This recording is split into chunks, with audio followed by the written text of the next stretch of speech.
Okay. All right. As has been mentioned before, perhaps really recently, if you have the cosine of the sum of two angles, you cannot ever distribute them.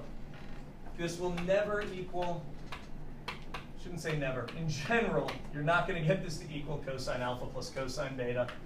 Forget about that. You can't distribute inside a sine, a cosine, a tangent. And tomorrow we'll talk about what's really going on when you try and add just the cosines of two angles.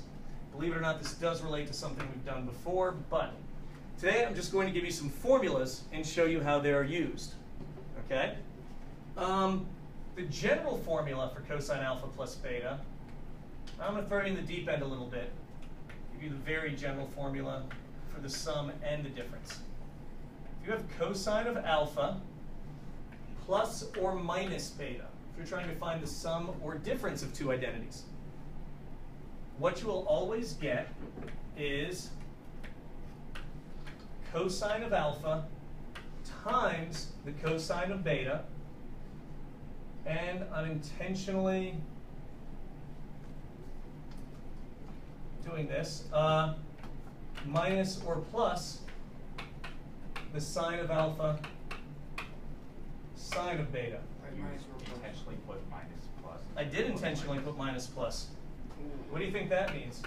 It's You either. reverse it. Not either. Well, either. If it's It's, plus, then it's you do minus. counterintuitive. Plus it's minus, if it's minus it's plus. It's counterintuitive. If it's plus, it's minus, and minus is plus. So if you're looking for the sum of two angles, okay, use the minus here. If you're looking for the difference of two angles, use the plus here. Now this part you have somewhat seen before because it's the same thing as, does anyone remember? Yeah, It's okay. I've seen it before. Okay, cosine, in general I said cosine was aligned with which variable, x or y? X. Cosine is x, cosine is horizontal. Okay? So this is like an x value, and this is like another x value. Sine, x or y? Why? Y, okay. So this is like a y value multiplied times another y value. The difference between two angles for cosine is basically the dot product between two vectors. It's all really the same thing. You won't need that for this lesson, but that might help you remember some of this. That when you find the dot product, it's actually a small part of finding, well, the angle between two vectors we use the dot product for, remember? Yeah. Okay, so it relates to, this is why the dot product is helpful for finding the angle between two vectors and finding the projection of one vector onto another. So the basic formula is alpha plus beta, cosine, cosine minus sine, sine, alpha minus beta, cosine, cosine plus sine, sine. This had some tremendous use in the pre-calculator days, and it still has some tremendous use in determining formulas for physics, engineering, all sorts of stuff. And tomorrow, again, I will show you where it comes from. Any quick question on what this notation means? Or we're going forward before I just go into some examples, and then I may do some examples of yesterday's identities if I have time. Yes? When you're writing x1, x2, y1, y2, that you're saying cosine alpha, cosine beta. Yes, because your cosine, on a unit circle at least, your cosines are always going to correspond to x values, your sines are always going to correspond to y values. So that's the relationship between, so that was plus, minus, the difference between two angles and the dot product between two vectors are basically the same thing. The cosine of the difference between two angles. We won't actually spend much time with dot product. Okay, real quick, how is this used? This is going to be very perfunctory today, just sort of a how-to. Tomorrow will be more depth. Pardon? Perfunctory. Probably SAT word. Just very, yeah, look it up. For the SAT word, look it up. Okay, example. I want to know without a calculator the cosine of 105 degrees. I want to know the cosine of 105 degrees. Was 105 degrees one of the angles we told you to memorize with a unit circle? No. No, it's not a 30, 40, 60, 90, 0, 120, 135, 150, 210, all the ones you should know. It's not one of those. Is it a sum or difference of any two of those? Probably. Yeah, Probably. Which 45 and ones? 60. 45 and 60. So I can rewrite this I'm reverse. as the cosine of 45 degrees plus 60 degrees. You did look at these last year. Good, you got this far. Does this Okay. work both in radians and in degrees? As long as you're consistent, yes. There's no reason why I couldn't have written this in radians. Most people find it easier to spot a good sum or difference in degrees, but it absolutely works in radians. Okay, now, I still don't know what this is directly just by looking at it, but I know I can rewrite it as cosine 45 degrees, cosine 60 degrees, minus sine 45 degrees, sine 60 degrees, and these are four things I should know without a calculator, and on your next test you will have to know without a calculator. So this should be root 2 over 2 times 1/2 minus root 2 over 2 times root 3 over 2. Did I plug all that in correctly? Please catch it now before I go any further.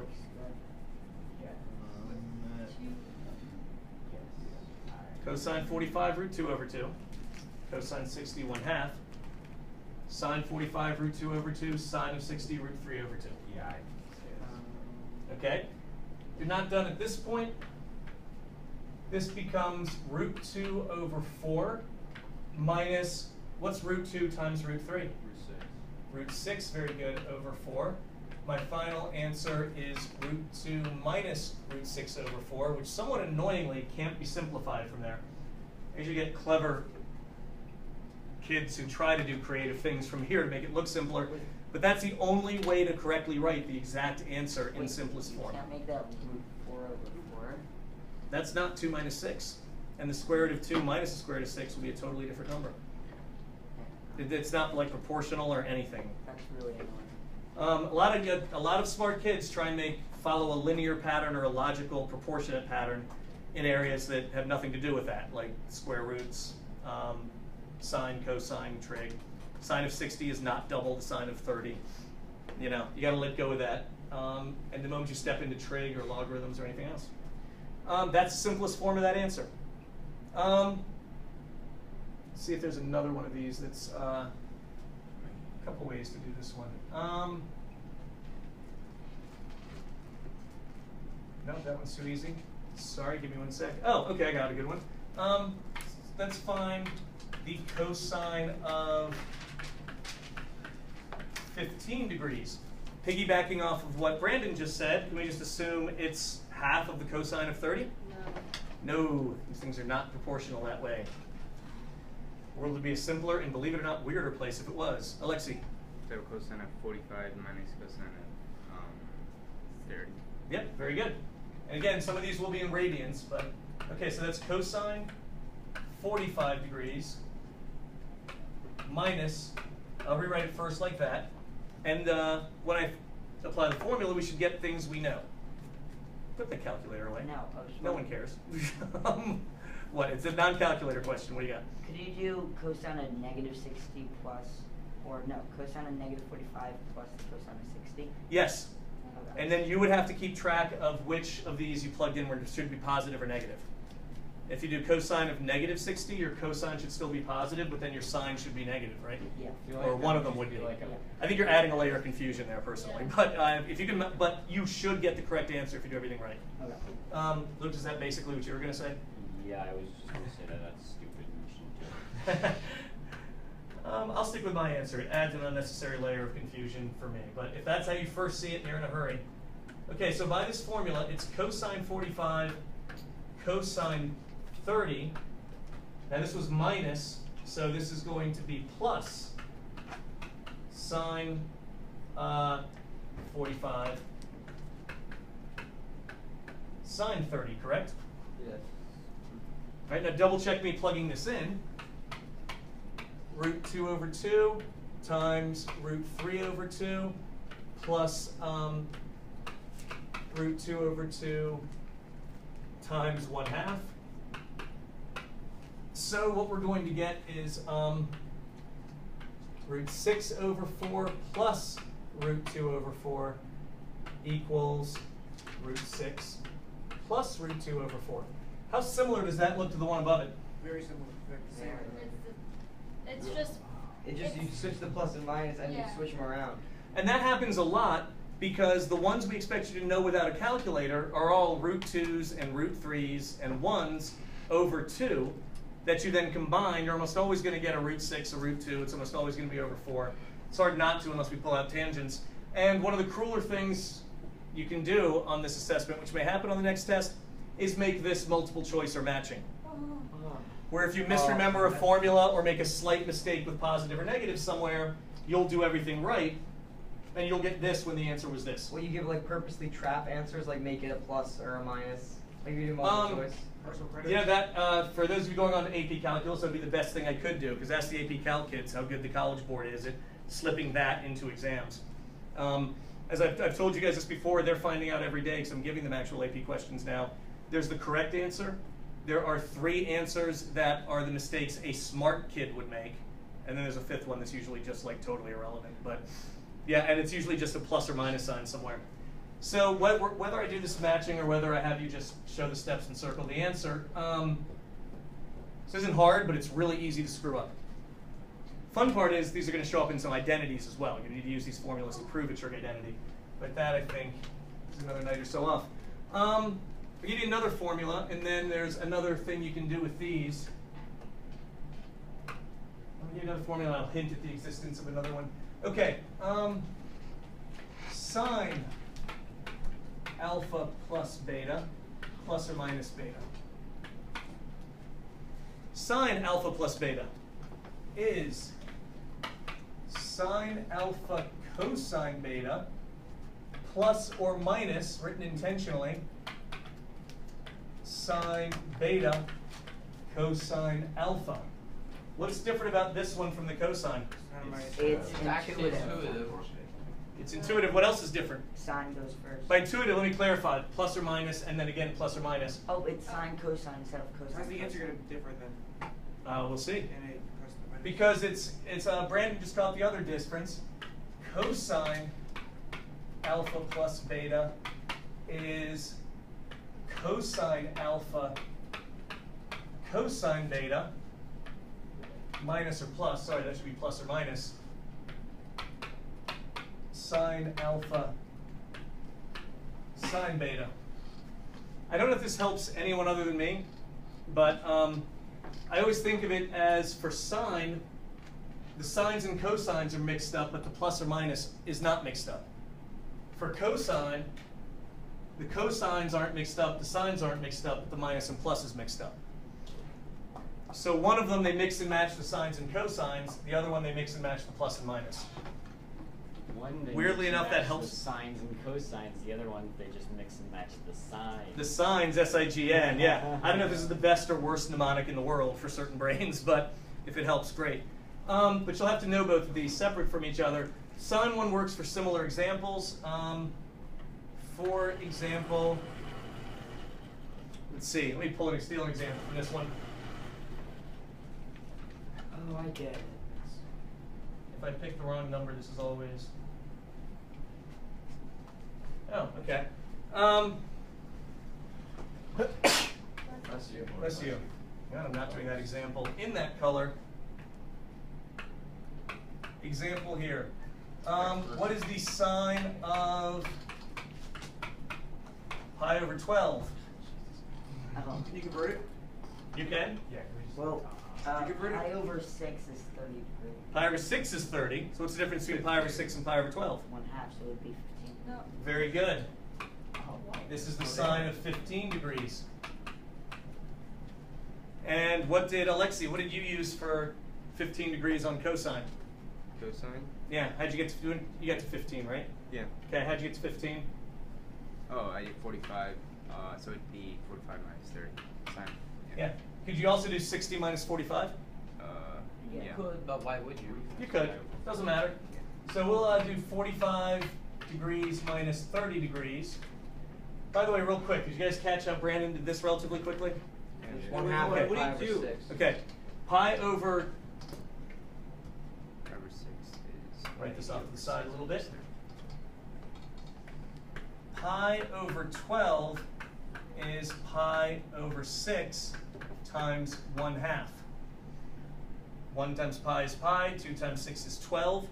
So Pi over 6 is 30. What's 30 times 1/2? 15. 15. Oh, that's easy. not even what I did. That's what I heard. It's Well, a good I trick. knew that This is 90 was pi over 2. Pi over 6 is 1/3 of 90. And that's how I Got there eventually. Also- Okay. You took the Pi. long way. Yes. Half of 180 is 60, and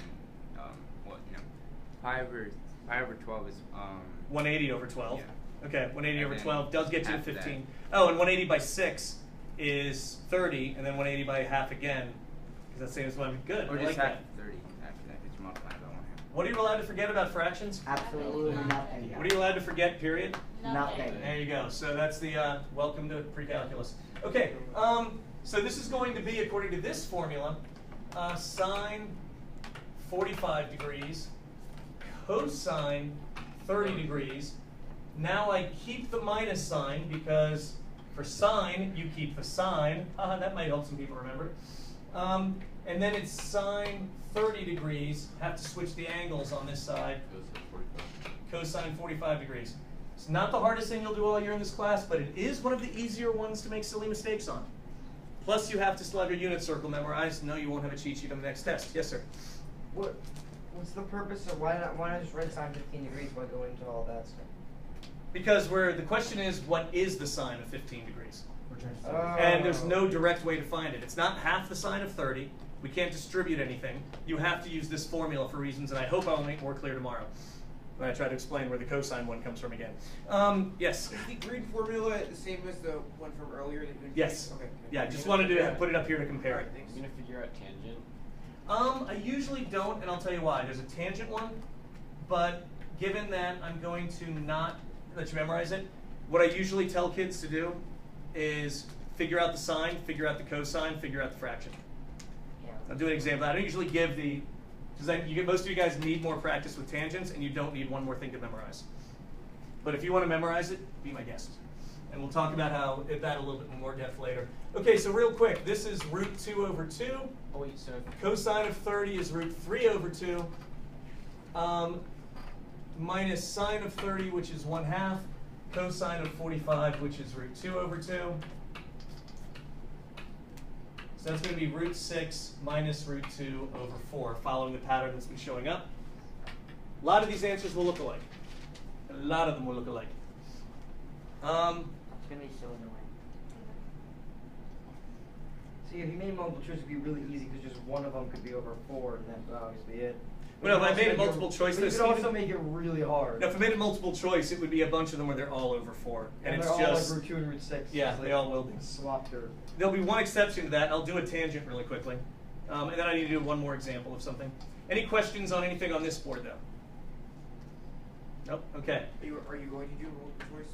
I don't know yet. Can we do an example that's non-quadrant 1? Doesn't matter. That'll take care of itself. 105 wasn't in quadrant 1. But we moved it into 2 angles that were. If I have time, I might not have time for that. That's a good question. Basically, if you're asked to do like,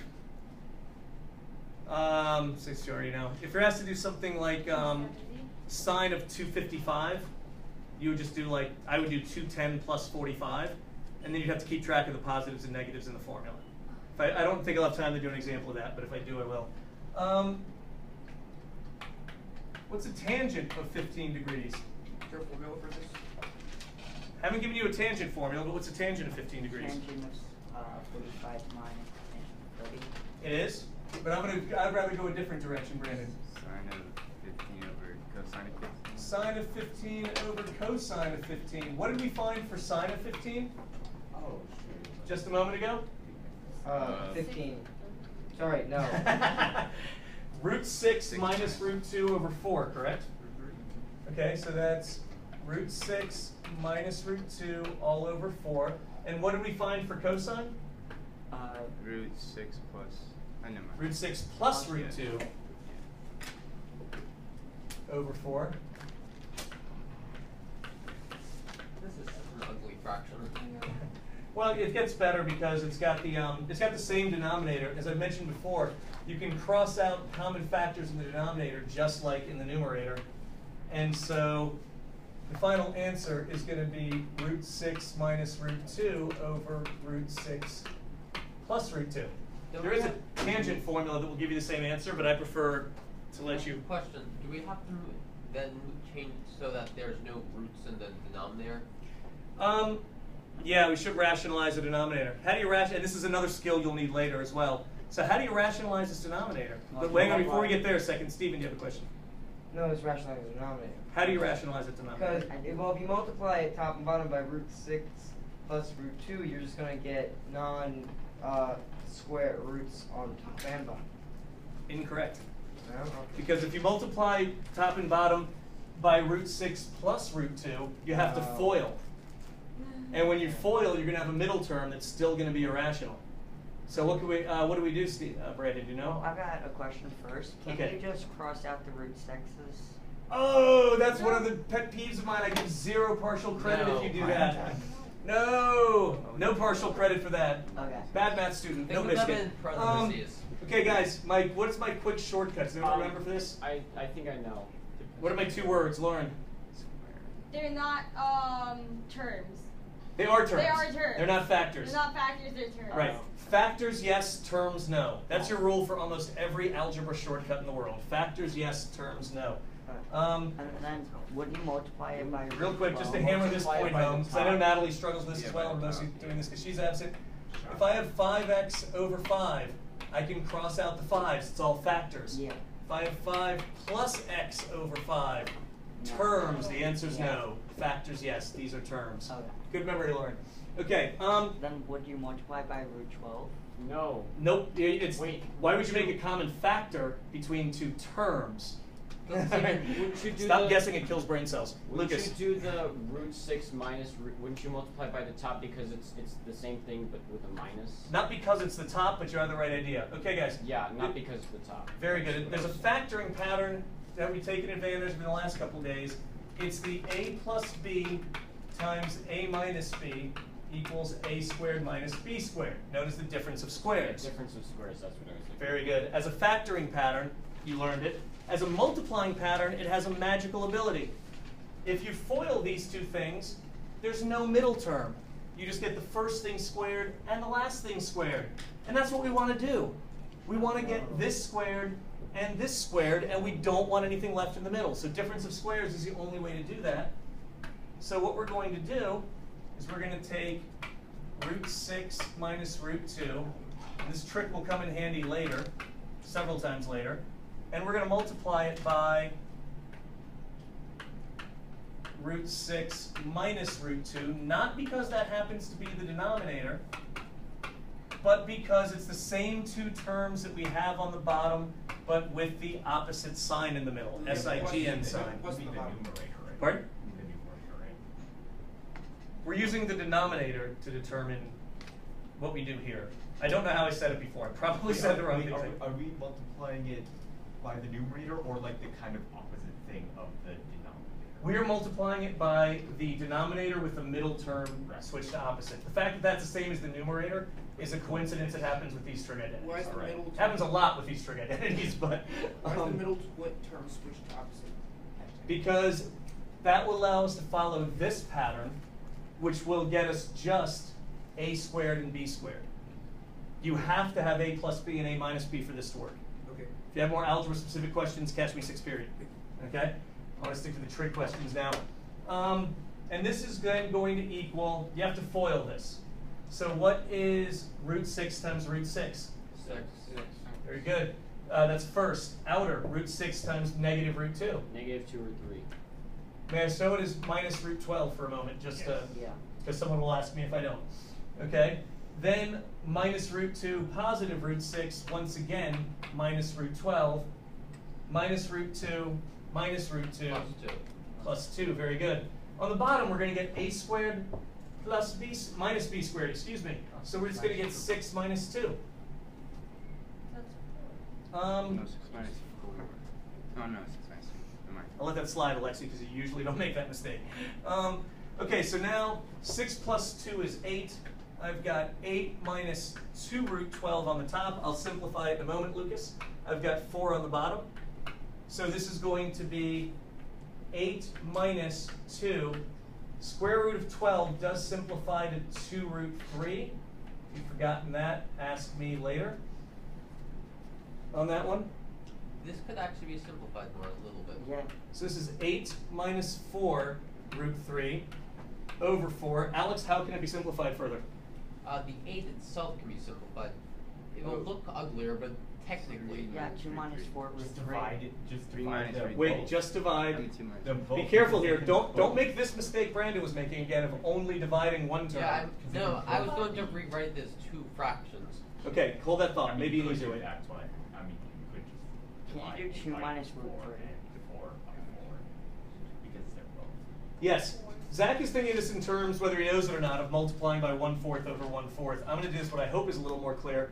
I can factor a 4. I have a common factor of 4 in both of these, and I'll be left with 2 minus root 3, correct? Yeah.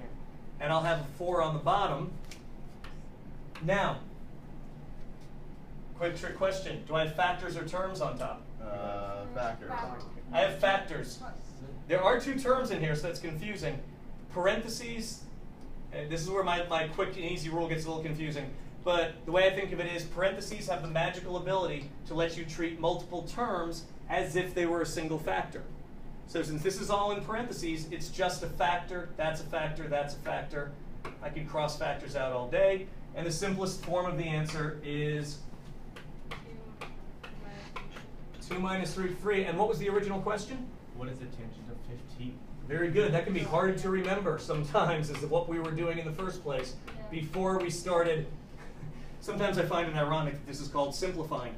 But before we started simplifying, that was the question.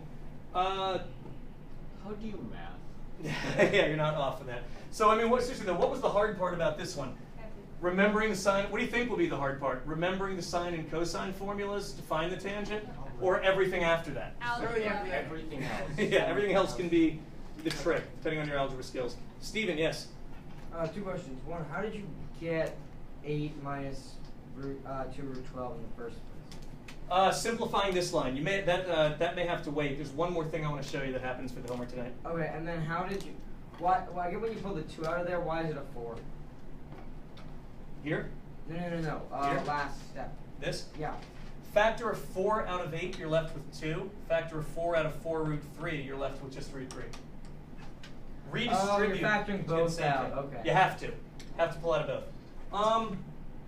There'll be some homework tonight that will seem confusing. I don't have as much time as I'd like to, but basically, if you're told, say, the sine of alpha is 3/5, and the sine of beta is, I'm going to say, I'm going to blank on something, 941. Is this enough information without a calculator to say find sine alpha plus beta? Sure there is. Yes. Yes, it is. Especially, in fact, you can do this in seconds if you remember your Pythagorean triples. It's a 3, 4, 5. 3, 4, 5, and the other one's a 9, 40, 41. Oh. Yeah, I don't know that one. yeah, that one. So just looking at this, if you know your triples, you should quickly know that if you don't know your triples, you got some work ahead of you. But you can look at this and know that the cosine of alpha is 4/5. If you have to draw your triangle, you have to draw your triangle. And the cosine of beta is 40 over 41, so that's a 9, 40, 41 triangle. And this doesn't look like enough information to find this, but now you know sine and cosine, you can plug in for any of the sum identities. Does that make sense as a quick hint? Yeah. Are there going to be trig identities on there? Not tonight, I believe it's just plugging in and checking. Plug in, This goes. Tomorrow we'll go over more identities, we'll talk about how these play out in identities. Oh, it's this plug. Yeah. Well, yeah, it would be a good idea to make